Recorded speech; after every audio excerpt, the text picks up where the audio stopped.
Welcome to the Purple Rock Survivor Podcast, the home of flawless Survivor predictions since 2013. We're talking Survivor Kaoh Rong. We've finally hit the finale. So Andy, let's tie a ribbon around this season. Finally happened. The thing that we've been saying would happen all along happened. I'm getting so tired of constantly being right. I mean, it's at a certain point, just doesn't it get old to you? Never. I live for it. Okay, yeah. I think we've done this bit. That's pretty good. That was good. That's not what people came to. That's not what people came to hear. I think they came to hear one of two things: either us sounding dumb, or us putting our foot down and doubling down. Damn it, because we were righteous and we should hold on. Look, they were right. The truthers were right. Yeah, I think I tried to give them some solid Schadenfreude last night. I dug in my heels for the Aubrey truther, or for the Aubrey Winners Edit bandwagon, and hey, I was wrong. It was a fun back and forth. I would have thoroughly enjoyed making fun of them and reveling in their misery, so I gave them some from me. Yeah, and look, yeah, we've earned it. We certainly said some bold things, as we are wont to do. And, in the end, it looks pretty silly that we were criticizing them for being completely right about something. They picked up on stuff, and it maybe shows that their technique is correct. But here's the thing. They got the winner correct, and that was the thing they were staking their claim on. Yeah, that's what the season was about. Michelle was the winner, and they were right. But it kind of felt like that was the only thing they got right. Yeah, I think a lot of the predictions centered around, well, it must be a final two because obviously Michelle can't beat Aubrey. There were various takes on, she must go up against Jason because he's the easiest one for her to beat. Oh, wait, she just must go to the end with Ty now or Joe? Ty could never make it to the end because people would be stupid to take him there. Yeah, that was an earlier one. That fell off. Once we got to, I think, 4 or 5 episodes ago, people were like, okay, well, I guess that's no longer the case. You guys are stupid suggesting that Aubrey is the winner. Clearly, she's getting the edit of the best player that gets eliminated right before the jury. Yeah, and it turns out, that edit did exist, but it wasn't for Aubrey. Perhaps. I don't think that Sydney got that. How dare you? But yeah, look, they were right, but they were also plenty wrong, and ultimately, maybe that's because their method isn't about how it's gonna happen. It was about this person is getting an inordinate amount of confessionals that lead towards winner talk. And not just that, the number of them, but the content of them, and sure, look, you got it. In some ways, I gotta admire their steadfastness. I certainly can't criticize arrogance. That would be weird with me. Awfully hypocritical coming from us. Yeah, and I will say, actual scientists aren't as, confident about their results before they happen as these people were. They were, from the beginning, no, this is the way it's gonna happen, this is it for sure. And as much as we were on the other side, we were never, ever saying Michelle wasn't gonna win. We were always like, it seems stupid to think Michelle is going to win. And we were wrong. But yeah, it's wow, I kind of admire that. I wouldn't have been that confident in my prediction if I was spoiled. At some point in the season, I would have been maybe I got some bad information here. But no, it was always Michelle's gonna win. Nothing will ever move me off that idea or that path. And they nailed it. So good on them. Hey, you know what? We've been there before with the Tony thing. Got ahead of it and dug it in and ended up being right on that one. So. But we weren't 100%. We were never 100%. In fact, I think going into the final is watch, Spencer's gonna win because that's what, that'll explain his edit. I was kind of bummed about the idea. No. I was convinced by the time we got to the finale that it was Tony. But you didn't have everybody else in your 0% club, for instance. They were no, literally people were commenting 100%. And yeah, hey, tip my hat. Cause here's the thing. I'm not gonna say they were spoiled. Because a lot of people who are on this are people whose intelligence I respect. And also, look, if you were spoiled and you still think you got, you fooled people, that's on you. That's something you gotta live with as a person. Because, Right. All that means is other people don't think you're a liar. That's not a bad look for us. So, no, I'll say they did their thing. And there's probably validity to their thing that I didn't recognize before. Because the only way you get to a Michelle victory is by looking deep into the edit. Because I contend, and I will, that the show didn't give it to us. So let's talk about the Michelle victory then, because the way that the show progressed, do you think it laid out a convincing argument for why Michelle won? No, not in the slightest. I think the least convincing argument ever. Yeah, I mean, I get all the points that the Michelle Truther crowd made along the way. They're very right. Like, Michelle was featured far more than she should have been. There was some subtle little notes of she's got friendships with Julia, she's friends with Sydney. Beyond that, though, I didn't really see much. There was Aubrey at the very end saying that Michelle didn't have any enemies on the jury, and then I think Ty concurred with that, but it just didn't feel like there was much of a case. And there was a weak one that was made in the finale, but... Like, even this finale didn't seem that interested in hyping her as a winner. Yeah, and I think part of that is with good reason. I think it was a more interesting story to show Sydney failing and, the story of Aubrey failing. And I just thought that was the more compelling story, unfortunately for Michelle. Yeah, and this is a lot of this we'll fully admit right now. If you think that we sound like sour grapes, then maybe we do. But I legitimately, I think more people will have walked away from this finale wondering how that happened than people who'll be like, oh yeah, I saw that happening. I think the people who saw that happening are a very vocal minority, and those, that's why you should feel proud about it. You saw what nobody else saw. But I think to most Survivor viewers, and I'm not just talking about slack-jawed yokels that you guys like to set up, it wasn't there. And that's why this whole thing became this big heated debate amongst the fan community. Because some people were like, no, it's there, it's 100% there, nothing else is going to happen but this. And the rest of us are like, what? Yeah, and I do have a friend that's just very recently gotten into Survivor. So I really should have asked her, just from your perspective, did this seem to make sense? Because, maybe if you're new to this and you don't go as deep into analysis of it as we do, then maybe to you it's like, oh yeah, that seems like a reasonable ending to this story. Yeah. Well, I think if you're new enough at it, you don't really know how it's supposed to go anyways. Right, you don't have any basis for comparison. I'm used to watching plenty of things that somebody just wins at the end. Right, I mean, I think she's seen 2 or 3 seasons, so she at least has some basis for comparison. But yeah, it's and I think, a lot of people have been spending the past day constructing reasons why Michelle won. Some of them plausible enough, some of them simple enough, and we'll get into some pretty quickly. But I don't think that's on the show. I don't think that's just me being obstinate and holding to my opinion. I don't think the show was that interested in presenting why Michelle was the best player out there. Yeah, and I think there's a bunch of potential reasons for that. I just want to make clear, I accept the premise that there was edit things that pointed to a victory, because people did it, right? But that's not the same thing as pointing to why it happened. And that's what I feel is missing, and I think that's why there's a big outrage amongst some people and just a lot of confusion. Is it's okay, sure, they said, the edit said, oh, look, this person could win because we're, using her in strategically placed reasons. But none of it equals this is why she won. Except for some, really shallow things. And here's the thing. Maybe that's why. Maybe it's the truth. Maybe there's really not much to it. Yeah, I mean, let's not go looking for depth where none exists. It might be some very simple reasons. It was legitimately bothering me that I couldn't really piece together the story of how she won. Again, I said, I can totally understand the Julia vote going her way, even though I did have the impression for probably several weeks that Julia was not as high on Michelle as we had thought all along. They were clearly friends. I just don't know how much she respected Michelle's game. Up until halfway through her final jury question, I had that question. Yeah, I mean, halfway through her question, I think I tweeted out, wow, is Aubrey going to sweep this jury? Because it looked highly stacked in her favor at that point. She'd done great with the first 2 jurors and it looked like it was heading that same way when Julia was talking. I think we got a decent enough story of Sydney's level of respect for Michelle, and I think that might have been one of Michelle's best final tribal answers. Aubrey jumped in and said, look, Michelle didn't even know about this plan, don't give her credit for saving you.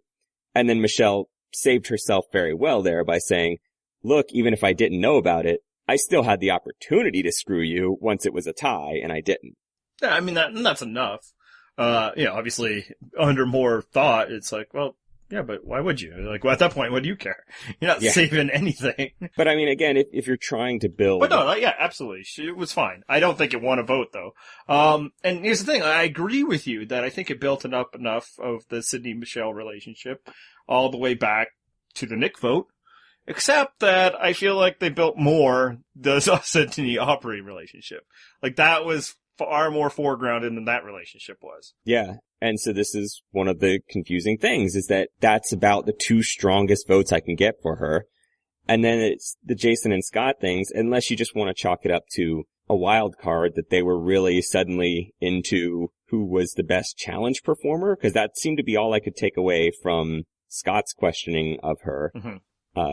I didn't really get a clear read on Jason.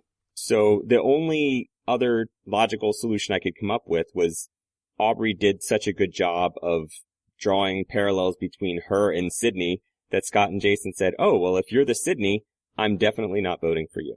Yeah, and I think that it seems like from, extra information that they weren't coming into that tribal council intending to vote for Aubrey, and then her answers or somebody's answers changed their minds one way or the other.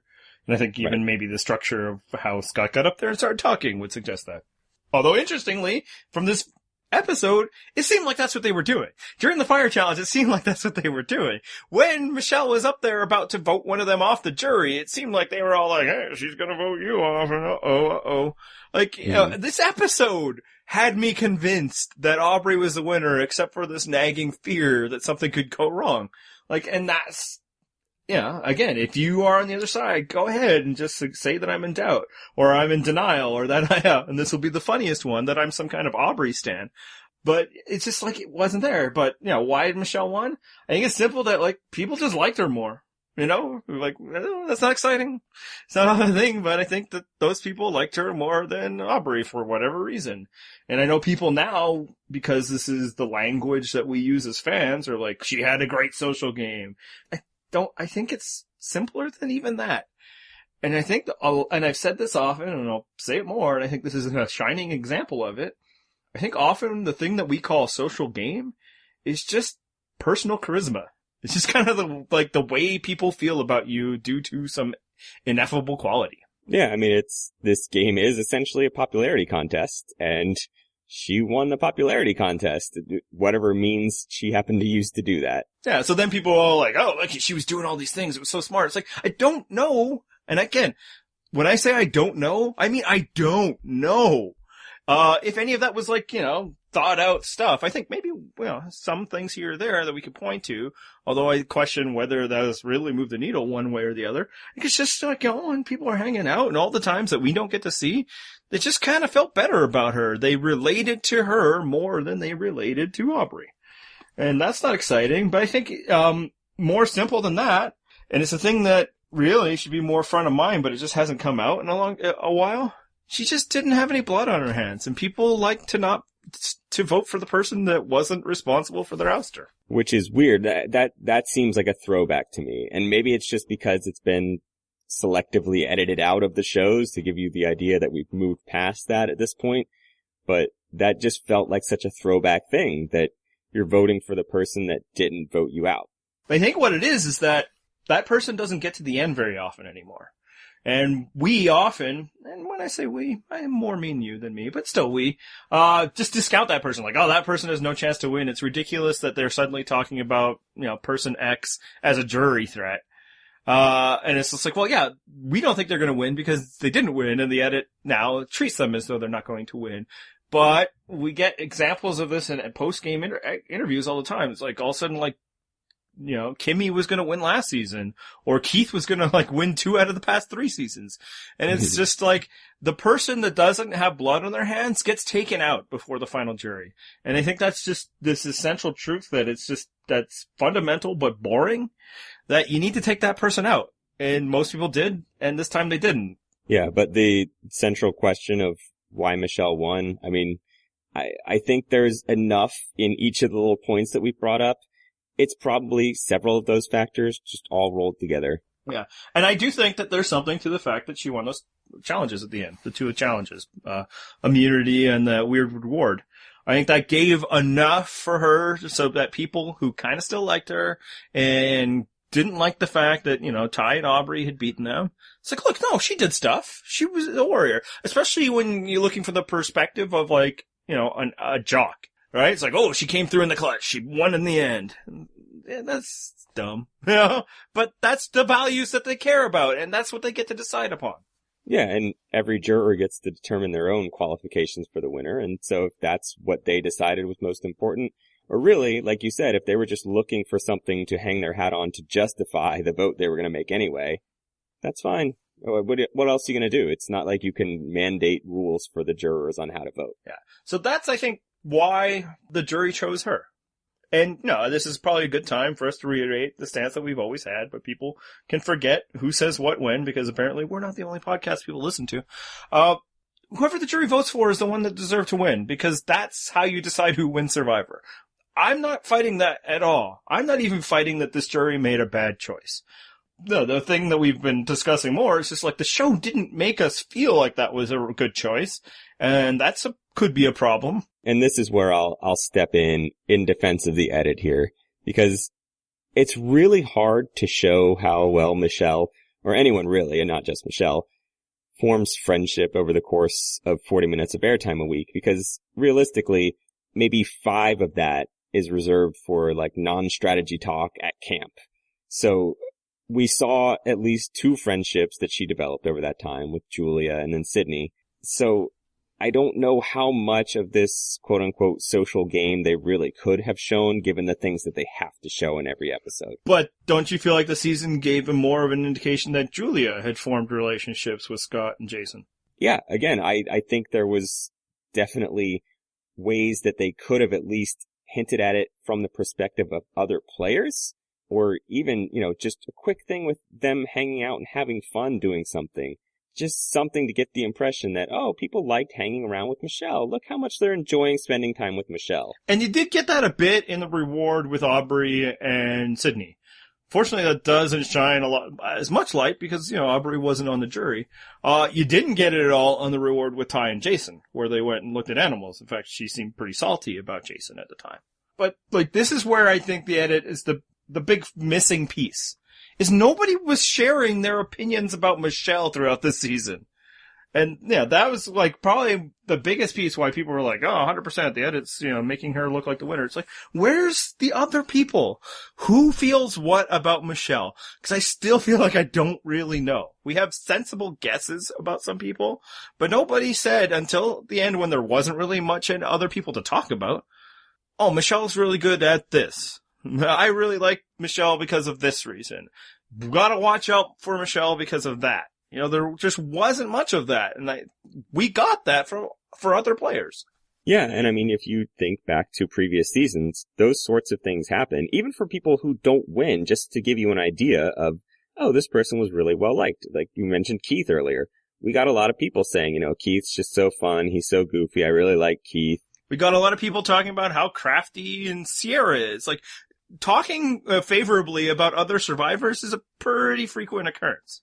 Yeah, and I have a feeling that with the amount of interviews they have to do with production on a almost daily basis out there, at some point some sound bites should have come up that indicated, oh, well, my opinion of Michelle is really good right now. I think she's great because X. And none of that made the air, really. I mean, in very limited quantities did it make the air. This is the big question. Was that the show burying her and doing a great disservice to Michelle, and then in turn the viewers? Or was that stuff not there? I don't know. I mean, was it there, but it was said by people who weren't compelling? I kind of feel like no. I mean, she was the least compelling person there. Well, I'm saying was anybody else praising her, but the person talking about her wasn't compelling. But if you go and look at the people who voted for her at the end, I mean, we saw enough of Jason, Scott, Julia talking to the camera. Debbie. I have a feeling if one of them was talking her up, we probably could have seen it on the show. Yeah, that's I think it's possible. Obviously, this is a question that there will be no answer to. But maybe this was, legitimately the best they could do. Maybe it's truly a tale of somebody who wasn't doing much until the end, and then things fell her way. She did the most with the breaks that she had, and then people just kind of felt, yeah, okay, her. Like, maybe that's what happened. And we can blame the edit, but maybe the edit is actually a very, good reflection of the reality of the scenario. Yeah, and a couple people brought this up in our comment section, which got enormous after this episode, as you might expect. The Samoa finale, where it seemed like a blindside to a lot of people that Russell lost so handily. But I feel like when that happened, right after it happened, it suddenly became very clear. Oh, everybody hates Russell. He's just entertaining to watch on TV. It's a very different thing. I don't know that as soon as this finale concluded that I went, oh, I get it. Now I understand why Michelle won. Yeah, because it's like we can't point to everyone hated the Aubrey. I think, and we will talk about Aubrey soon, we can talk about maybe why people didn't feel like voting for her. But yeah, it wasn't that dynamic. This is something new. And because here's the thing, her greatest supporters on the jury also suggested she really didn't do much for most of the game. So, like, I don't know if we can blame the show for this. I don't know if we can blame the show if it's indeed true that they're kind of disappointed with how this season turned out. Because here's the biggest factor that, I think why she won. And this one will sound like immense sour grapes, but, it's a reality of Survivor. She was incredibly lucky. Well, and you need that. Everybody's lucky, but I think she was really lucky. Some of it, let's not say it's all luck, because some of it is skill, and she did manage to stay immune, basically, until well past the halfway point of the game. But that wasn't her, because she didn't do that. And listen, I'm just going to add the qualifier. Yes, that was not entirely her. Not at all her! She was demonstrably the worst performer in every team that she was on. She was on 2 different tribes. Both times she was identified as the weak link by the people within those tribes. Both times she was in challenges where it was pointed out things she did to either almost cost them the victory or in some cases literally cost them the victory. She lost the reward and then went off and cried about it, and Debbie was hoping she'd go just kill herself. That happened. I think she moved her tribe from first to second when she couldn't untie knots versus Aubrey. Debbie, by the way, who later voted for her to win. Oh yeah, no, look, that might not matter for your winner vote, but if you're saying, hey, she kept herself immune for 22 days, no, she didn't. She was lucky enough to be on a tribe where other people did that for her. And look, she wasn't bad enough, I guess, to drag them all down the way that maybe, like, Alicia was or something. So that's what I'm saying. I'm damning with faint praise here, and you're getting in the way of it. And sure, you can give her faint praise, but, like, that's not a thing. That's not, hey, look at what she did to win. That's like she was, at best, a baseline Survivor competitor who, when we get back to luck, had the luck to be on tribes that were better than the ones that were worse. She was not one of the reasons why she was immune all the time. She just she was there. It happened to her more than she contributed to it. Yeah, so it's like, oh, what a standout player. Like, this isn't Tom Westman leading the Kaoh tribe to no tribal councils. She was happy to be there. Well, this was the season of things happening to you rather than you having agency of your own. I mean, 3 people got evacuated. And that's where the next big lucky thing is. Somebody was taken out at Final 5 that wasn't her. And she didn't have to do anything to make it happen. Yeah, and it was possible that it was going to be her. The show made plain those claims in the episode. Yeah, and I think we can say pretty definitively if she had not won, Ty, Joe, and Aubrey would have voted for her. Like, regardless of what Sydney wanted to do. Because they couldn't have voted for Ty. Everybody, it's a long time ago, we might forget. Ty had an immunity idol, so that wasn't in play. So unless you're suggesting that Joe and, Ty were going to vote out Aubrey, if you are, you're lying. We know that Joe was never going to vote out Aubrey, and we know that Ty wasn't because he didn't. Yeah. This episode. He had a very clear opportunity and would have had no blood on his hands. He could have just said, hey, my hand was forced. Yeah. She won immunity. What are you going to do? Yep. And he didn't. So yeah, no. If she hadn't won immunity at Final 5, she would have gone home at Final 5. And through luck. And it's probably the best luck for her and the worst luck for Aubrey. That happened. 1 vote away from the final tribal council. So yeah, I would say luck was a huge part of her game. It wasn't the only factor, but it's huge in a way that I don't know if I can think of another winner that was this lucky. Oh, I'm sure they exist, and you put me on the spot, so I can't come up with one at the moment. Feel free to do so in the comments, anyone. Who was luckier than Michelle? Yeah, and kind of hit on this earlier, but I don't want to act like we're the world's biggest Aubrey fans and we would have been so impressed with her win. We've said all along, she made plenty of mistakes along the way. She was not some sort of flawless champion of the season. It's just that we felt her story was more developed and we could see the start and end points of that story. Yeah, like this, I feel like the show made her look much better than, frankly, was warranted. Like, and not just because she didn't win. Like, I don't know if she was as good as she seemed to be. Yeah, and that was frankly our dispute for the Michelle win thing, was that she was supposedly being made to look so much better than she was, but she didn't even seem to be made to look that good on the show. I think you could have made that case for Aubrey because there was some clear failures there that they either glossed over or spun in Aubrey's favor or just kind of pretended weren't such a big deal. Yeah, and obviously some of this is tough to completely evaluate because there was a heavy Aubrey bias, especially among the people who, comment on our site. And I know this because I took far more flack for criticizing Aubrey than I ever did for criticizing Michelle. In the end, Aubrey lost, this is the person that lost. So, why do we think that happened? She clearly had 3 votes that she was going to get just about no matter what at the end. It seems like Nick was completely on board with Aubrey, judging by the stuff I've seen today. Neil was obviously going for Aubrey. Joe was obviously going for Aubrey. Past that, I feel like the Sydney vote was a little up in the air, but then that's as far as I can get. I thought Debbie was all hers.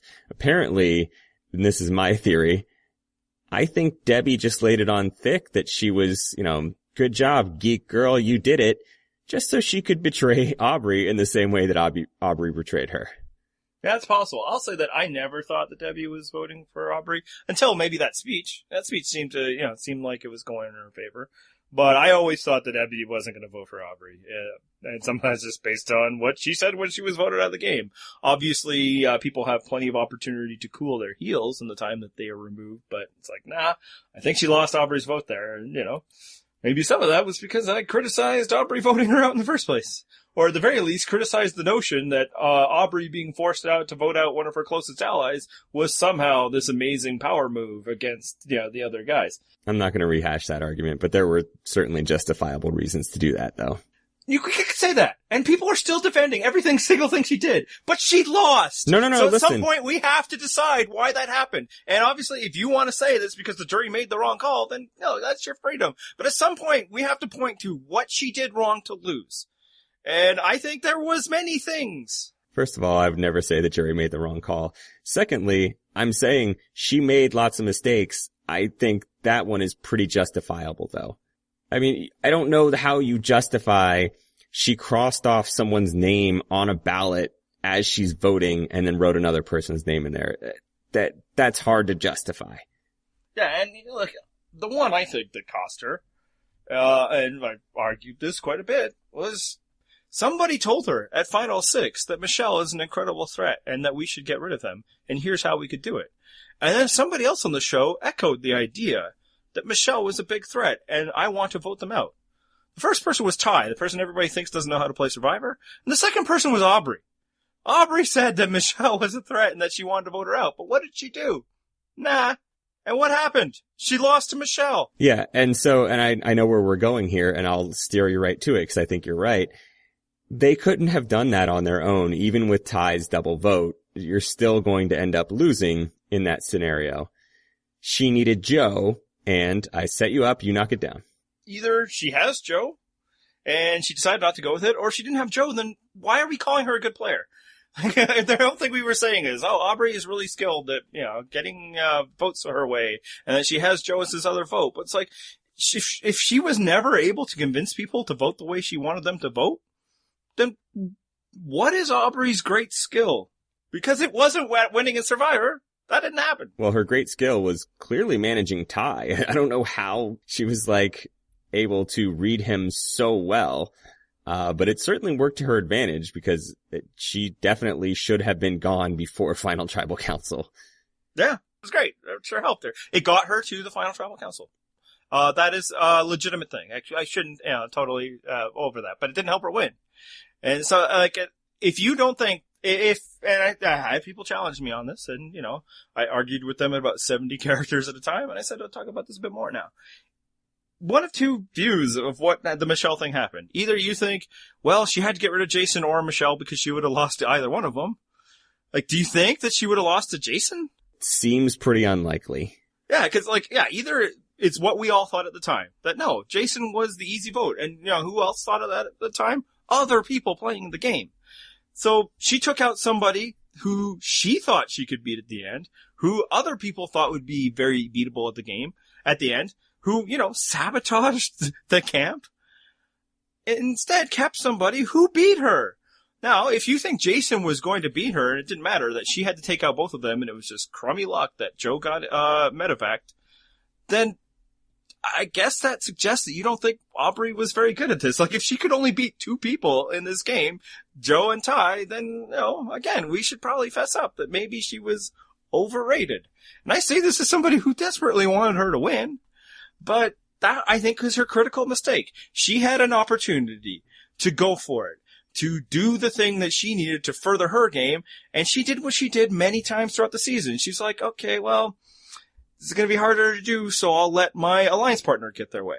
And, every time people were like, no, that's good, just good compromise, that's good compromise. And every time it's like, maybe, but at some point, you might compromise yourself out of your chance of winning the game.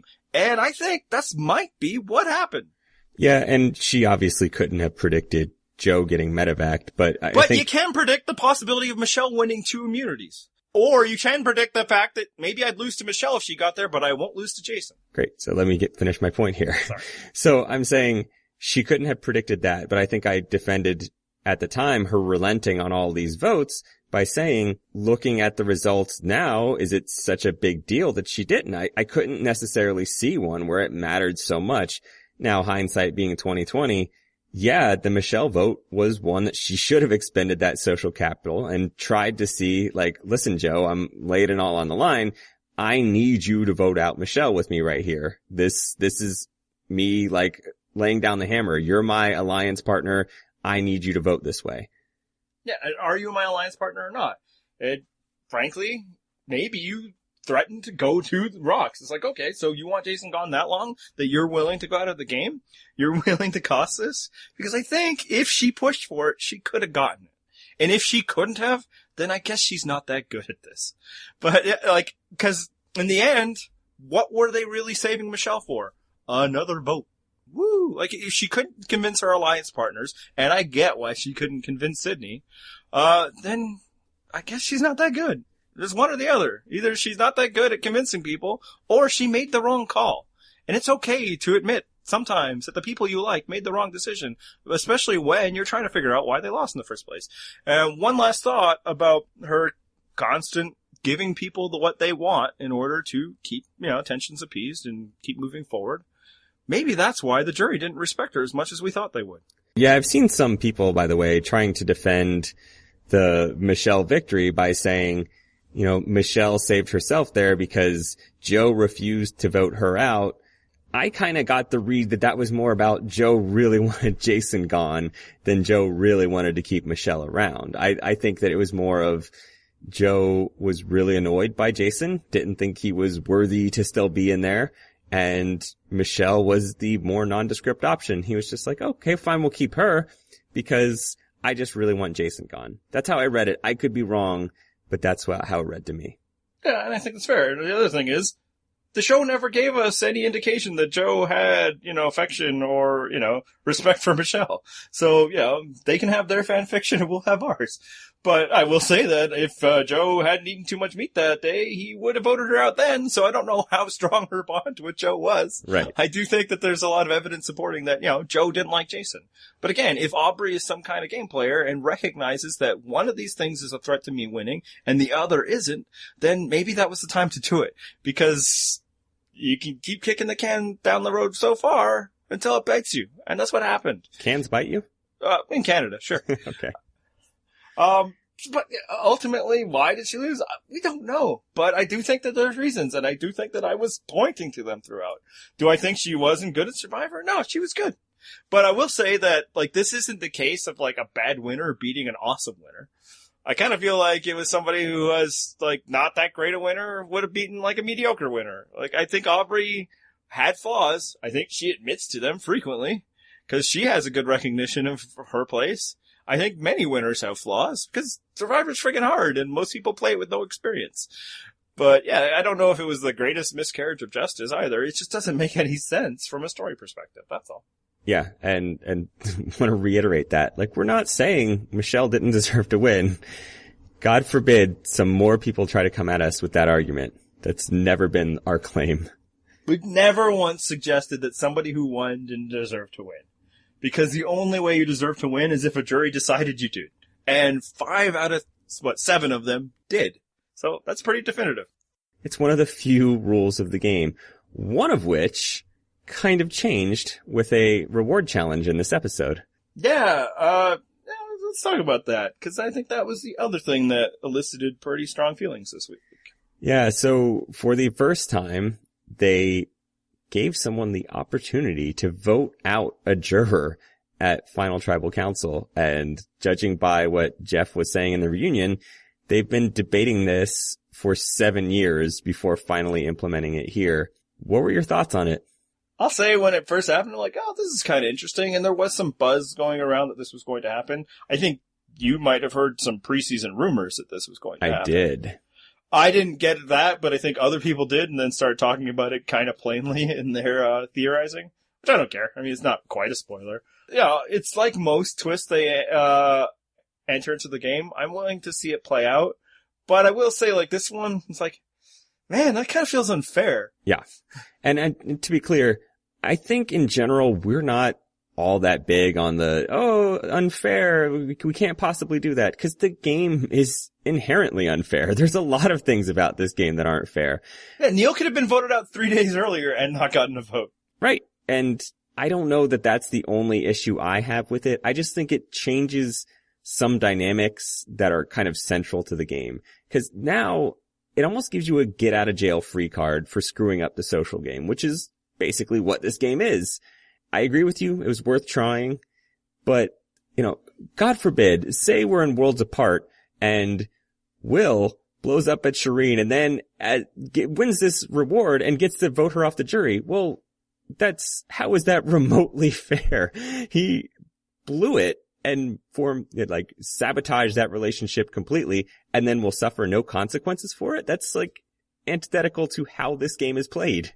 Or at least, how it's been played in that late stage. Because obviously, like, Scott and Jason were able to, eliminate Alicia and not have to worry about that consequence so much. Yeah, and I'm talking about the late stage game, not early on. I will say, like, I'm sympathetic to the people that feel like this is a fundamental change in, like, a philosophy of Survivor and what you're getting at. I'll say this. I don't think that the twist is good enough to warrant that kind of change. Because when has there ever been a tie in Survivor history? Yeah, and that's the thing is the votes have not been very close for a long time we haven't gotten a 1-vote one since Nicaragua. Since Nicaragua, exactly. And the odds of it actually working out that it's going to swing a result just aren't very strong. And I think to ruin a essential experience of Survivor for the juror, for the viewers, for the people playing the game, I don't think it's worthwhile. Yeah, because that's what I was saying. Like, it's never been a tie. So this would never win the game for anyone. The best it could do, based on historical precedent, is force a tie. Now, obviously, the way people were thinking about it last night, you have the idea that, well, I could take out the person that could swing more votes. And I suppose it's possible, but I think most of us are pretty dubious of the ability to swing votes at tribal council. Yeah. Maybe it's happened once or twice, but I think it's certainly happened a few times in the past where minds have changed at tribal council or been made up at tribal council. I just don't know how much other jurors have led to that. Maybe their questions did here or there. Maybe Eric Cardona did in Samoa, maybe pushing people off Mick to Natalie. I don't know. And it led to, like, when it happened, I paused my, DVR recording and started talking about the possibilities and all that and what she should do. And I came, to be quite honest, to the same conclusion she did. Yeah, and I think if you're using that advantage, that was the way to use it. I mean, props to her. That was the call. Well, so let's talk about that, actually, because I think that's more, so our thoughts basically seem to be, it's just not worth it. At least that's mine. It's kind of unfair and it's not worth it. We can debate how relevant the fairness thing is, but to me, you're not getting enough entertainment and gameplay out of it to make it worthwhile. And I should also say that they did this because Joe was medevac. Like, this is totally, like, I believe wholeheartedly that they've talked about it for a while. Oh, absolutely. In fact, I think some people have suggested that the timeline probably matches up with when Russell could win Survivor. Which is hilarious. And it's like, maybe we should take out a juror. So I believe that. But, like, this was totally, like, on the spot. Oh no, I don't want to go to Final 2. We have so many days yet to still cover stuff. So let's do this thing, and we'll just dig up a challenge that we'd already built or already planned and nobody used. Yeah, because it was a piece of an earlier challenge. Yeah, that's what I'm getting at. It totally was. And, to go back a bit, the reward challenge to start this episode was 100% the immunity challenge that they were setting up for, before Joe went out. Mm-hmm. Which kind of feeds more into the Michelle Luck thing because, if Aubrey wanted there, I don't know why she wouldn't have wanted there, and then Michelle would have gone home. So tell me what you think. I know we're getting to a different topic here, but tell me what you think about my plan, which I did actually tweet about. How effective do you think this is? If you win this advantage and you're sitting there, you read it out to all the jury, you say, I'm going to vote one of you out. Right then, if you say, I was going to vote out, name a person's name, but I've decided I'm not going to do that. You throw the advantage into the fire right in front of them. Now, production would normally, including Jeff Probst, would normally freak out that you're trying to submarine their game. So that's why the throwing it in the fire thing is crucial, because that's good TV. And that's what's going to keep them from stopping all production and saying, no, you can't do that. You've thrown it into the fire. You've created drama for them. They want to show it. And then if you sell it as, I don't want to ruin an essential part of your Survivor experience, how well do you think that sells? I guess two things. One thing, production totally wouldn't show that. They'd be like, that's cute. You're voting somebody out. Let's give you this. Well, that's what I'm saying is you got to give them some incentive to let you do it. Yeah, even then they would have been like, no. Like, how, if you made it super exciting that you wanted to vote yourself out, they'd be like, yeah, no. However, the jury still would have seen you do it.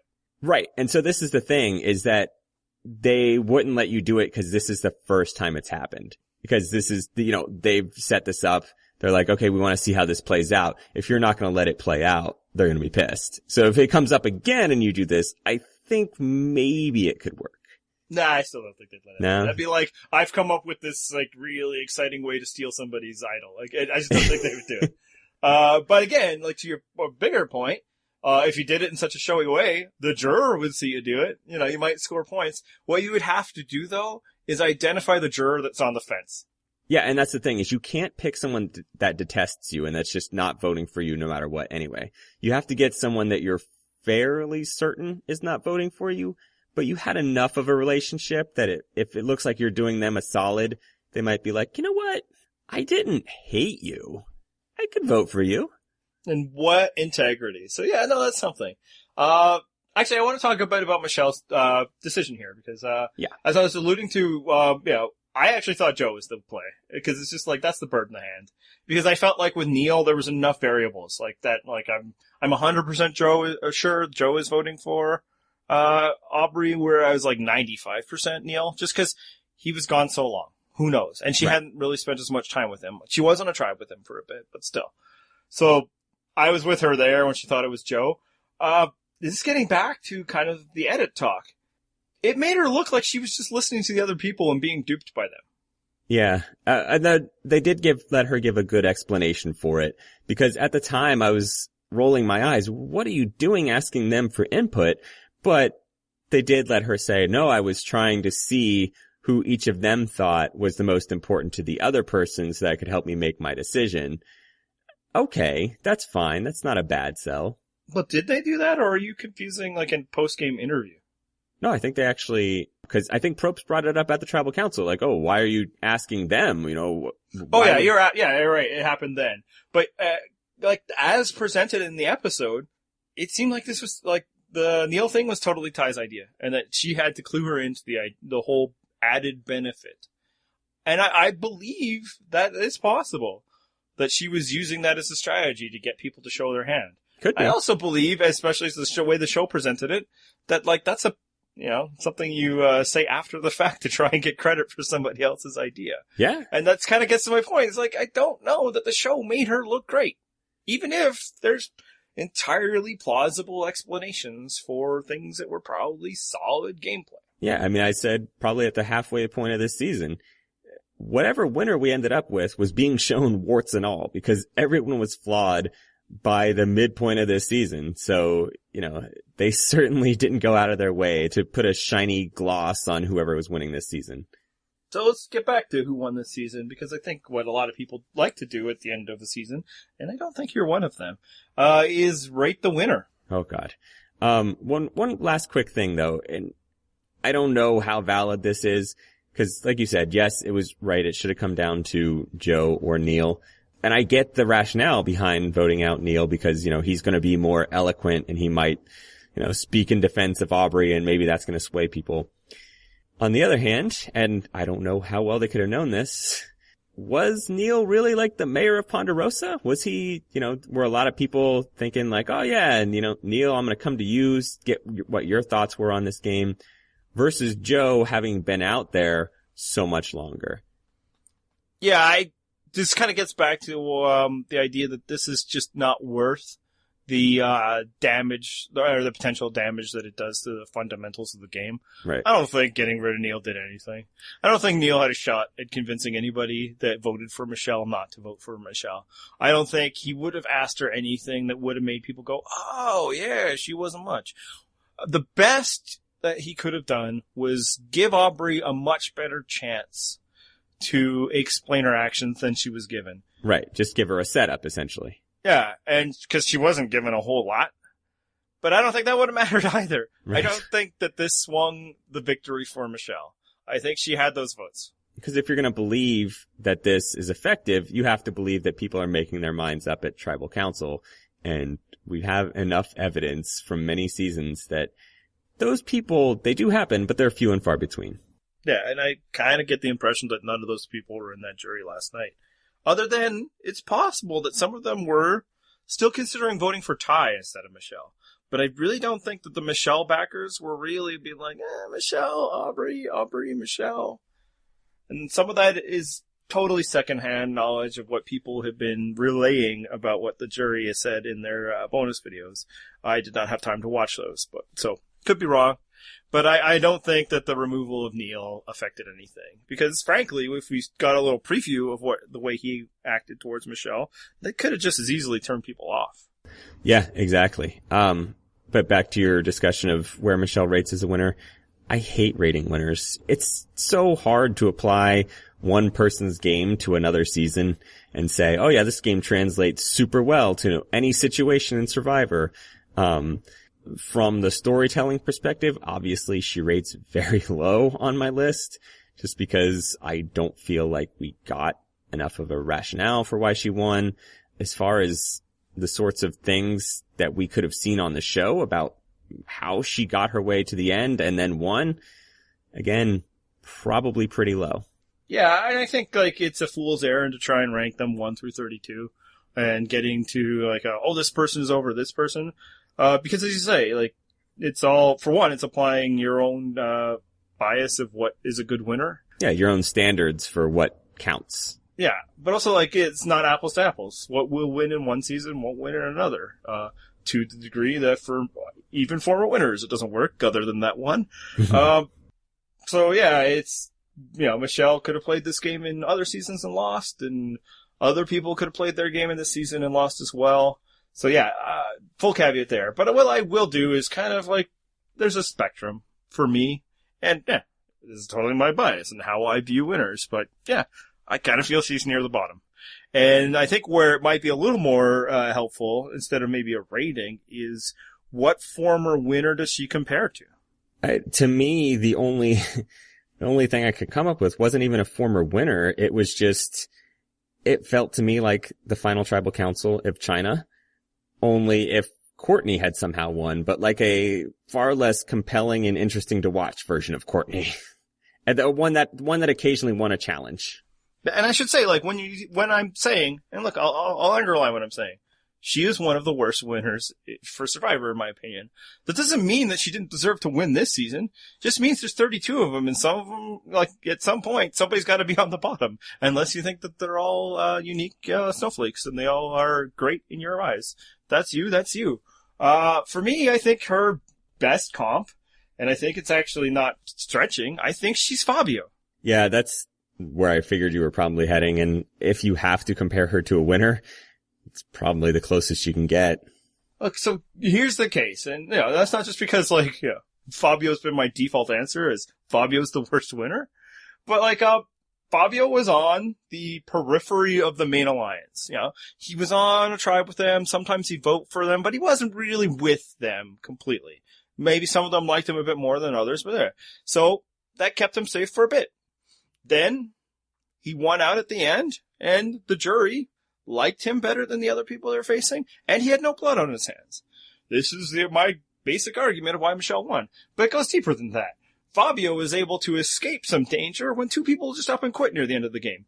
Michelle was able to escape danger when somebody was medevaced, even closer to the end of the game. A knock on Fabio is often that he didn't vote the right way a lot of times. Like, he didn't seem to know which way the vote was going. Well, Fabio voted the right way 6 times. Guess how many times Michelle voted the right way? I'm going to go with 4? It's 4. Now, it's because she only voted 6 times. Which gets to the luck thing. Michelle only went to 6 tribal councils. So she got 4 out of 6 right. So again, she wasn't hyper aware of everything that was going on. She was a peripheral character of the decision makers this season. She won her immunities when she needed to, except that it was 1 immunity that she won when she needed to. Fabio won 3 down the stretch. So you could make the argument with that selection that Fabio is actually a better winner than her. At that point, I think that's the granularity that's a waste of time, trying to find one person's better than the other. I can't believe you have somebody ranked 6th instead of 7th.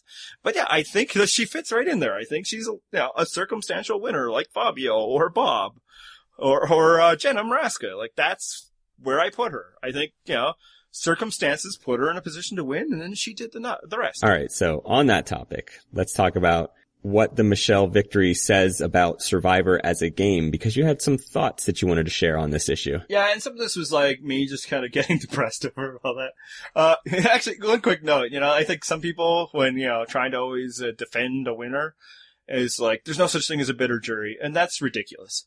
Of course there's such thing as a bitter jury. Every jury is bitter. It just doesn't matter because they're all bitter, and they're generally equally bitter to the people that they're facing. But we were bitter over this victory, and we weren't even playing it. So of course the people who actually lost were bitter. I'm just saying, that just doesn't disqualify their judgment. Bitterness is part and parcel of being a jury member. But anyway, so why does it say about this? It's I think what it means is that Survivor isn't as interesting as we think it is. And I know this seems like a totally reactionary take to one subpar winner after a string of fairly respectable and interesting winners. But look at the most exciting moment of this season. What do you think that was? Well, judging by all CBS's promos, it was Mark the Chicken somehow surviving. Fair. But I'd say another strong contender was when Ty flipped on Scott and Jason. Yeah, I agree. That was interesting when he refused to hand over the idol. That was probably the highlight of the season, if I wasn't giving the jokey answer. That cost Ty the season. As soon as he did that, he was done. That was it. He couldn't win. So whenever we get excited about somebody finally making a decision to better their position in the game, overthrow these other people, more often than not, that we're cheering them on to submarine their game. I am so glad that you said that, because that leads right into my critique here, which is that if this says anything about the game, it's that it totally undermines the Jeff Probst big moves doctrine, because Michelle's big move cannot be voting off Julia. regardless of how she votes there, Julia's going home. Ty's big move completely submarined his game. Like you said, if he'd gone to the end with Jason and Scott, I don't see really how he's going to lose. I can see maybe him not actually making the final three with Jason and Scott, but I don't see how he makes it to that final three and then loses. Yeah, like that the Scott vote didn't help Aubrey either, you know? Like that was the move for her that we were excited about. Getting Ty to flip and didn't win or anything. And I will say, like, I think it's a bit much to say that it undermines it. I'm just saying, like, that it probably means less than we want it to mean. Now, obviously, this is the part where a lot of smart survivors, like fans, will be like, see, I've always told you about some big moves. I think where big moves help you is if, again, you get into that final jury and everybody's has the same blood on their hands. And now you have separated yourself from them. That's where it helps. Yeah, if you've somehow demonstrated greater ability, at least a more public ability than others. So this is kind of the bigger one that I found depressing, the thought, is that always when we're watching this situation, what we're screaming it out, and obviously, Probst often, really drives it home, is the people on the bottom of a big alliance that are just going to get picked off, that have no chance of winning. Why don't they do something to improve their station in life and grab those, free agents, the leftovers from the other tribe, and make their move? And that's what we hope to happen, because it'll be interesting, and maybe we're rooting for one of those people. Guess what happens when that happens? That person, if they hung around, they win. You can't let that person hang around. So as exciting as it would be, as much as it seems to make sense that you should use that last person to further your own goals, it kind of seems like, no, you're probably better off voting them out and then hoping things swing your way. Because that's what happened with Michelle. She came to the end, had no blood on her hands, and that's who we're voting for. That's what happened with Danny Boatwright. She got to the end, no blood on her hands, they voted for her. That's what happened with Sandra. As uninteresting as Pagonging is, I kind of think it's like a completely necessary part of the game, and that's kind of boring. Well, I mean, we've established many times that the most efficient and successful games of Survivor are often pretty boring to watch. I mean, some of the best games that we've seen are Boston Rob and Kim, and those seasons were horrifically boring. Yeah, but they were doing lots of stuff. I think a bigger comp would be Sophie. And everybody's like, why didn't she do this? Why didn't she do this? It's like, because she's already set up her conditions to win. And now all she has to do is maintain status quo. And good on her. She did it. Yeah. Also, horrifically boring season. Yeah. But I think that's the key. And I think, when we're in the later game settings and we're going to keep thinking up different strategies and this person should do this, maybe the truth of it is that you have to stick with the status quo and then hope. And basically, if you've gotten yourself in a position where, you're at the bottom of the alliance, maybe you're already screwed. Well, because if you team up with Michelle, you're not winning, she is. Well, let's give a final send off to Sydney. Actually, maybe I shouldn't even let you, because yours will just only disappoint me. Maybe we should do mine first so that we can end on a high note. Okay, how about that? Go ahead. I think the fact that she didn't vote for Aubrey left a pretty sour taste in my mouth. Didn't vote for Aubrey. Oh, in the final tribal council. Yes. I thought you meant try to vote out Aubrey, which she absolutely did. That's cool. But that's actually part of it. That leads into it. Now, the full caveat here is, this is what happens a lot to the final juror. They are really salty at the person who voted them out because the pain is really raw. And she's a human being. So totally there. But it was complete hypocrisy that she's like, why did you make that move on me? You made that move on her. What is Sydney wanting Aubrey to say? I'm sorry for not letting you vote me out, Sydney? Yeah, I think that she really probably could have gone either way in her vote. And I don't know that we really got to see it, but I think she probably was still deciding, am I going to vote for Michelle or Aubrey in this situation? And she clearly had connections with both of them all the way through. And it could be just that, Aubrey wronged me most recently, so I'm going to vote her out. But I do kind of agree that I wanted to see her vote for Aubrey just out of a respect thing. Yeah, and again, this is what happens a lot of the time. That's one of the reasons I feel like they went to a final three, is because that person, the only person that votes in the final three, to get to 2, would lose the person they voted out. Whereas at least within a 4-3, that blame is more diffuse. It's shared, yeah. But yeah, it's the question was Sydney for me was the biggest hypocrite on that jury. And again, I understand the pain was most fresh for her, but she literally voted to get rid of Aubrey. She went into that tribal council thinking that she was voting out Aubrey. That Ty was doing it too, that it was a 3-1 vote for Aubrey. And then she has Tamari to sit up there and it's like, well, who were you going to vote for and why did you vote for me? It's because if I didn't vote for you, I would have gone home. That's your stupid answer. And it kind of backs up the thought that I forwarded about her before is that, and the perception that I feel like was in her edit, that she reacted emotionally to situations. That's what motivated her in this game. Who made her angry? Well, and to her credit, it got her almost to the very end of the game. And were it not for Ty steadfastly refusing to vote Aubrey out, it could have gotten her to the final 3 and a potential win. Potential. That's one I'm not even going to bother trying to piece together. Yeah, let's not try to count votes there. So anyway, that's my take. But now, let's get the more positive one. Because I will, before all that, I thought she was super entertaining. Oh, now you're coming around. I will say also, and I said this to you, if she had won this season, I would have been pissed, not because she was the winner, but because this season somehow didn't become the season of Sydney, because it should have been. Well, and that was the big tip-off to me that she wasn't going to win, because she was clearly gold. I mean, she was giving them great confessionals. She could have had an incredibly entertaining winner's edit at that finale when they're showing you the reunion like video package of how this person won and the highlights of their season. You could have easily put a good one together for Sydney. Yeah, it could have actually featured Sydney moments instead of Aubrey moments. Yeah, you don't think it would have been mostly other people on the periphery talking about her? Just saying, it's possible. Yeah. If Sydney was the winner of the season, it would have felt like Sydney was the winner of the season. And if somehow she had won and it didn't, I would have been like, this season sucks, because it should have been the Sydney, victory tour. Right, like imagine Suri wins Panama and we're still seeing Aris for some reason. You'd be like, well, what the hell? Suri just won. You have Suri. Why are you not showing me more Suri? So again, yes, I did like Sydney, but that moment just left a sour taste in my mouth. So clean it up and remind us why she was great. She delivered the entertainment. She did have that charm that so many of the best contestants have. I mean, the Boston Robs, the Parvati's, those people, the Suris, as if there are more than one of any of those people.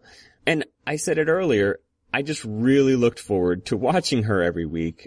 I felt like every time she was going to get a confessional, it was going to put a smile on my face, and it often did. She was never really out there with sour grapes. Even in her Ponderosa video, she takes almost all this stuff in stride. I don't know that she was really all that upset at Aubrey at the end. That's why I think she could have gone either way at that, because just her attitude all along was super positive in everything. Her bonus scenes on the show, in the Ponderosa video, she was just a ray of light. Yeah, and look, if she just liked Michelle better or thought she was the better player, and maybe Sydney had the most insight of how much Aubrey deserved credit and didn't deserve credit for moves. But I liked her a lot and frankly wish we got more of her, but, It may still happen someday. It could happen. I think Survivor is interested in having her on, even if they're not interested in having her on reunion shows. The other person in the final 4 we should talk about. What are your final thoughts on Ty? Yeah, the person that we thought would probably be the ray of light from the very first episode of the season.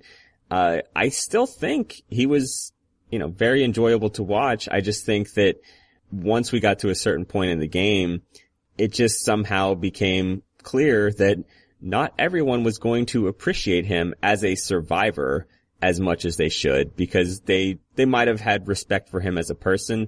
They just weren't ever, possibly because of that respect for him as a person, going to respect his game.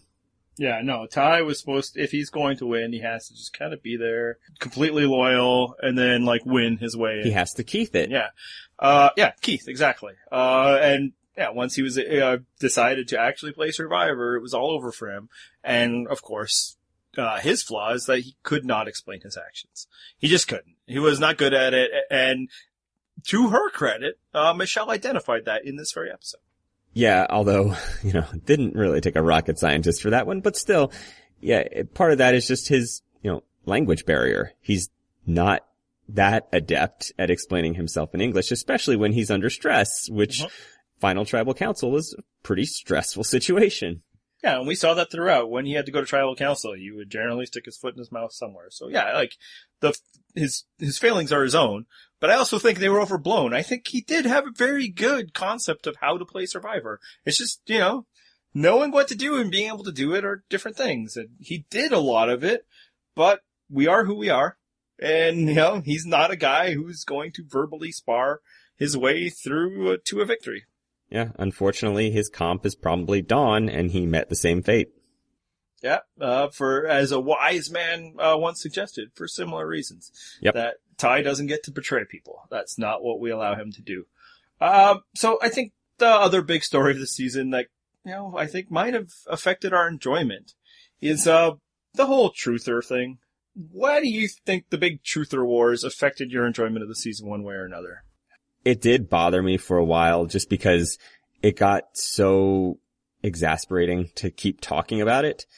However, I will say that I did kind of enjoy that we had mystery going into the finale. There was an actual debate over who was going to win, and it wasn't just the absurd people from all walks of the Survivor fandom saying like, no, you don't understand. Joe could win, like old Joe. Right, exactly. Oh, I like Joe, so he could win. No, there was a legitimate debate between who could win, and the only thing that prevented Sydney from being in that conversation was just that, as we mentioned earlier, she would have been heavily featured if she were the winner. But still, there was some mystery to it, and that was fun. To me, I guess the best comp would be Amazon, which I enjoyed right up until Rob lost immunity in the finale. So I'm not really going to discount this season too much because of the truther debates that we had to suffer through. Because, even if the destination was underwhelming, the journey was enjoyable. Yeah, and we want to make sure that we're not trying to wash our hands of all of this. We were heavy participants in it. That's why I was saying I was exasperated, because we kept entering the fray, which we tried not to at times, but it just got so tantalizing. Yeah, honestly, it was like a day of the week type thing, Wednesday after it, we'd be all up for it. And then, the days would go on, we're like, this isn't fun. This isn't what I want to watch Survivor for. I don't find it interesting to pore over these minute details. But then it would get closer to Wednesday again, really. Yep. Obviously we couldn't help ourselves. And, we were giving as much as we were getting. But I will say, at the end of it and how it worked out, and this is, again, they were right. Congratulations to them. We can't say any of the, they were idiots, all this. They were doing their thing that they've always done and having their fun or whatever, and they were right. However, it's not how I choose to engage with Survivor, and I don't want to. I don't want to play amateur detective and pore over all of the minute details and decide that that is the filter from which I will experience Survivor. And I'll say, I'm not criticizing those that do. You do you, that's your thing. And, for decades now you were, and nobody cared. We talked about it last week, that I think the reason why people cared this time is that the conclusion seemed so unnatural to us. I didn't even know what edgickers were saying who was the winner last season. And, to their credit, they were saying Jeremy's, same as us. Cause it just never filtered out. And for me, it's what do I do in the future? Because while it was passionate, and to your point, I probably never would have felt like Michelle was a winner unless that debate happened, and thus I was pretty tense about this. But that's not how I want to watch Survivor. And I'm trying to figure out how I could prevent that in the future. And maybe it's just a simple case of if it's not a Michelle type, it just won't get to me. But maybe it means that I don't go to the places where this is. Now, I never sought it out. It wasn't like I was, finding the unspoiled edgic on Sucks or something like that. But it filtered through so many parts of, just basic Survivor fan community, and it's caused this eternal debate with me. Do I just stay in the bubble that we've created? And I gotta say, it's a nice bubble. I really like our bubble. Our community is great. But, fundamentally, I'm not the kind of person who only wants to live in an echo chamber of the, opinions of, the people around me and the ones I like. Well, no, you'd rather just live in an echo chamber of your own thoughts. Well, I would love it if everybody thought my thoughts were correct, but I'm interested in other perspectives. But at the end of the day, it's this is politics. This isn't that important. So maybe if I find that, these outside opinions who, it's not that they, have different thoughts or opinions than mine, but that they want to engage with Survivor in a way that's not interesting to me, maybe it's okay that I just don't, because this is just a show. It's just fun. So I think in the future, I will probably start to cull my, Survivor fandom experience down a bit. Oh no, you're not going to go to Survivor Reddit as much? Well, and again, I don't even go there that much, other than, the unblocked videos that I need because, God forbid, people outside of the U.S. watch their commercials. But yeah, I would probably have to thin out my Twitter handle. And that's the question. It's like, for a while I thought that getting those outside perspectives was maybe providing a service for, the community that we provide, that, we could talk about it. But I think there's an argument to be made that maybe I get a little too hung up on it. Yeah, you do tend to focus on some particularly bizarre opinions that might only appear once on your timeline. Guilty, but, this is not a case of that. Right. The Michelle thing did not appear once on my timeline. Yeah, to be clear, this is not the particular situation I'm referring to. Now, I suppose there's a flip side argument that I think people enjoy me getting all ranty about stupid stuff. But yeah, so I do think, congratulations, Edgekers, you won. Your technique is sound. You can read it.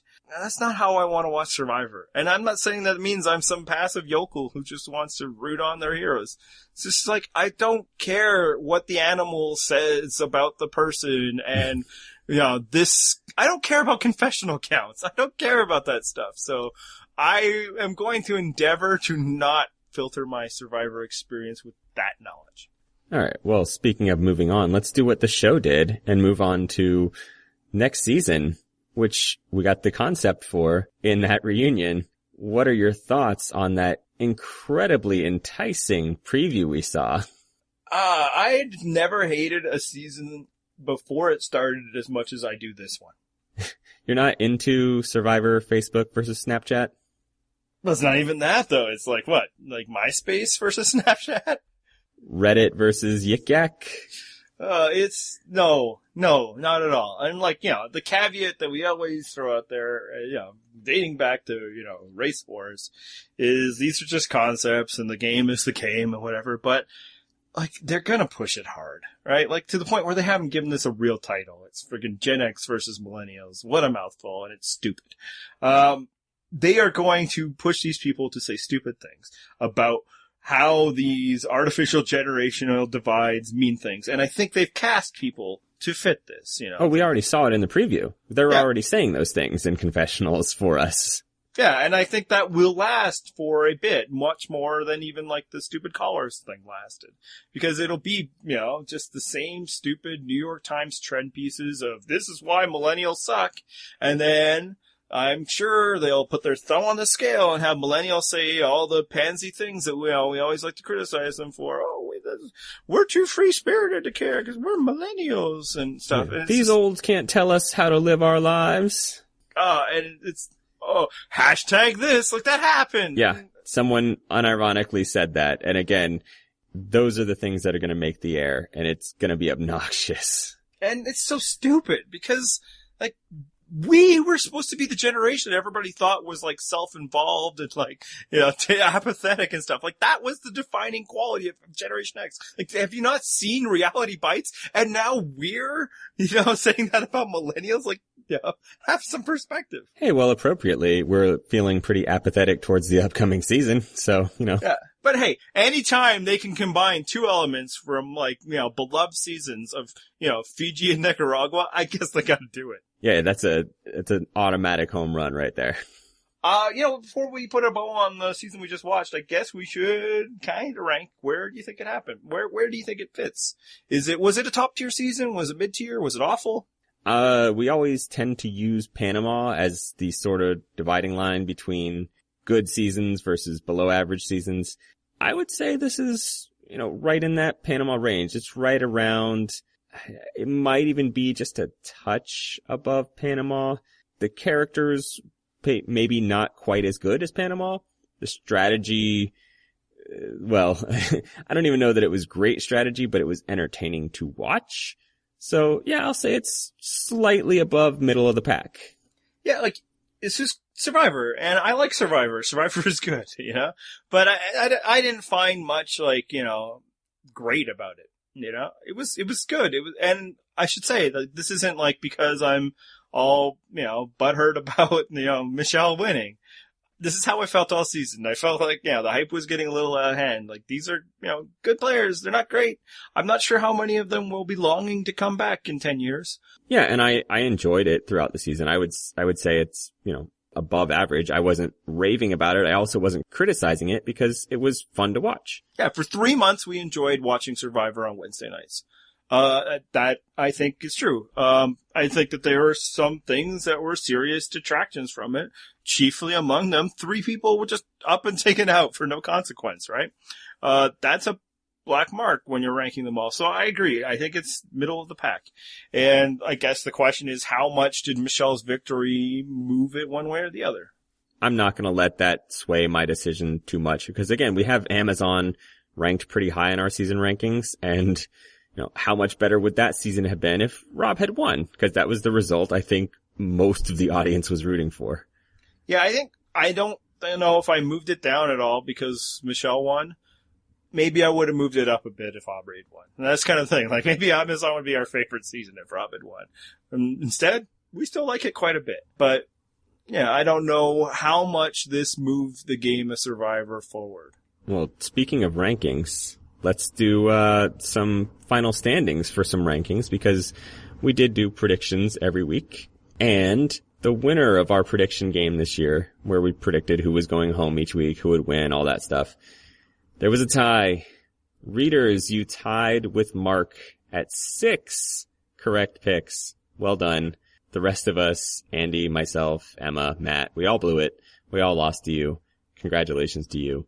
I think the key to winning there is maybe not having a huge ego that makes you want to take bold predictions so you can be right. Yeah. Which isn't to say that our readers don't have those, but it needs to be a plurality of them for it to count. Yeah, that's the thing is you can have those loud voices trying to make the bold claims, but they get shouted down by the people who are like, no, I'm just going to try to win this week. Yeah. And, hats off from Mark, because I feel like more often than not, he wasn't trying to do that. Until the end when, I think he was leaning towards Michelle, and then he felt a little shame about it. Yeah, well, and to his credit, I think we were trying to shame any one of us that were going to pick Michelle, because we dug in our heels at that point. That worked out so well for us. So yeah, that was one thing we did, and obviously the bigger thing we did throughout the season was the fantasy game. Yeah, so we do actually 3 different fantasy games. The winner of our biggest one, which is over 150 people, you pick 4 survivors, then we score them throughout the season. The winner of the Pick 4 League, Barbara Anderson, who annihilated the field. She won by 17 points. Which is the biggest win we've ever had, and we've been doing this since Karamoan, I think. Correct. So, yeah, I think the previous biggest win was 7 points. So, yeah, she basically destroyed that league. Well done, Barbara Anderson. And didn't she have the final 3? She had all of the final 3. So that'll do it. Yep. And actually, it doesn't always do it, but it did in this case. And the Outcasts League, Diego Armando won pretty safely there. So, he gets to move up to the Champions League, which this year was won by Saturday Night Palsy, who beat me by 1 point, even though I had Michelle on my team. So, congratulations to all of them. And we've got some more exciting stuff coming up, even though this Survivor season's over. Andy, do you want to talk to the people about that? Sure, I'll talk about it now, and then not so much as it's happened. So, off-season programming, we are going to go dark for a bit. Because we need a break, damn it. I think we all need a break. We got kind of wound up here. We enjoy Survivor, but we also enjoy it a bit when it's over. But come back in a couple weeks time? First week of June? Yeah, we're gonna let absence make the heart grow fonder here. And we're going June 1st, which really isn't that far from now. At least if you're listening to this shortly after we release it. So June 1st, we'll be starting the posts. We're going to watch 3 episodes of Gabon per week. We're going to cover them in the posts that we put up on the website. Those posts will go up every Wednesday. We'll try to add in some fun little gimmicks along the way to keep you involved, make it interesting for you guys. This is the last undiscovered Survivor territory for me. This is the lone season that I have yet to witness. So I'll be doing it along with Matt and Mark, who have also not seen it. Yeah, they've also not seen the season. After that, we're going to sit on the bench. And what are you going to be doing, Andy? Yeah, we felt like it made more sense to have the perspective of first-time viewers for Gabon. So Emily and I decided to sit that out. Also, we weren't that excited to watch Gabon again. So after what we predict might be a more difficult rewatch of maybe a subpar season, you guys will find out, we're going to watch something good. So Emily and I will lead another rewatch following that at some point. And the season, what we're going to rewatch is to be determined. The qualifications is, it's going to be a good season. And so as the Gabon posts go through, you'll get further updates on that. But we might be looking for input by you listeners. Yeah, we're always looking for stuff in the comment section. If you pitch us a good idea, we might implement it. Where's that comment section? Hey, the comment section is on purplerockpodcast.com, of course. But if you don't want to leave a comment there, you could always tweet at us. And where are we at, Andy? We are at Purple Rock Pod. I am at Purple Rock Andy. You are Purple Rock John, and the rest of the staff, Purple Rock Emma, Purple Rock Mark, and maybe even Purple Rock Matt might get a few Twitter notifications over the off season. Who knows? Wow. All 7 of his followers are going to be super excited. So yeah, and you can always drop us an email at purplerockpodcast@gmail.com. Those are the plugs. And now it's time for the thank yous, because we have done another season of Survivor on this podcast. Yeah, and this is our sincere thank you to you guys, because somehow we've been doing this podcast since, Blood versus Water? Yep. Yeah, and we're still doing it, despite some weeks where we're like, man, I just have talked about Survivor so much, I feel like I don't want to anymore. We still do it, because we enjoy interacting with you guys so much. And so I'm going to let Andy read off a list of just a few of you that have been very active this season that we wanted to personally thank. Yeah, and we wanted to do this because, the podcast is good. The posts are great. But honestly, I think the best thing about this entire enterprise is the community that's built around it. And I think that's what motivates us to continue to do things, because y'all are some cool people that we enjoy talking Survivor with. And I think as it's grown, it's even gone past just like, these are good, funny observers of Survivor, and more like, these are cool people. I enjoy even little snippets of their lives. So, to that point, we'd like to thank Alcanara, Alicia Swift, Assistant Dragon Slayer, Aubrey's Winter Edit, Barbara Anderson, Black Dynamite, Come On In Here, Corn Dog Shuffle, Count Belitzila, Crappy, Diego Armando, Disgruntled Goat, Dr. Van Nostern, Emmon Scout and BK, Guis, Hornacek, Hurley Tennis, It's a Fucking Stick, Kemper Boyd, Kent McKay, Monitor Man, Max Jets, Mike Hirsch, Mr. Burks Buttons, Ms. Sweater Fan, Ms. Wooza, Other Scott, Pretty Boy Probst, Prom King, Rhea, Roswelf, Saturday Night Palsy, Scarlet 3639, Sharkules, Side Character, Something Quirky, This Bear is Tops Blueby, Token Teens, Turgid Legume, Use Your Common Sense, Violina 23, Voice Off, and XL Pelican. And the rest. And also, like you said, we do occasionally get snippets of these people's lives. So a quick congratulations to Emmon Scout and BK on her recent engagement. And there's other people that put this site together. Obviously, John and I do this podcast. We do other things, but I do want to thank Emily, Matt, and Mark for helping us out with this completely unpaid venture. You guys are a big part of why this is any good. So thank you. Some of you are a bigger part than others. I'll leave it to you to figure out who's the biggest parts. Phrasing! Let's end on that. Hit the theme music.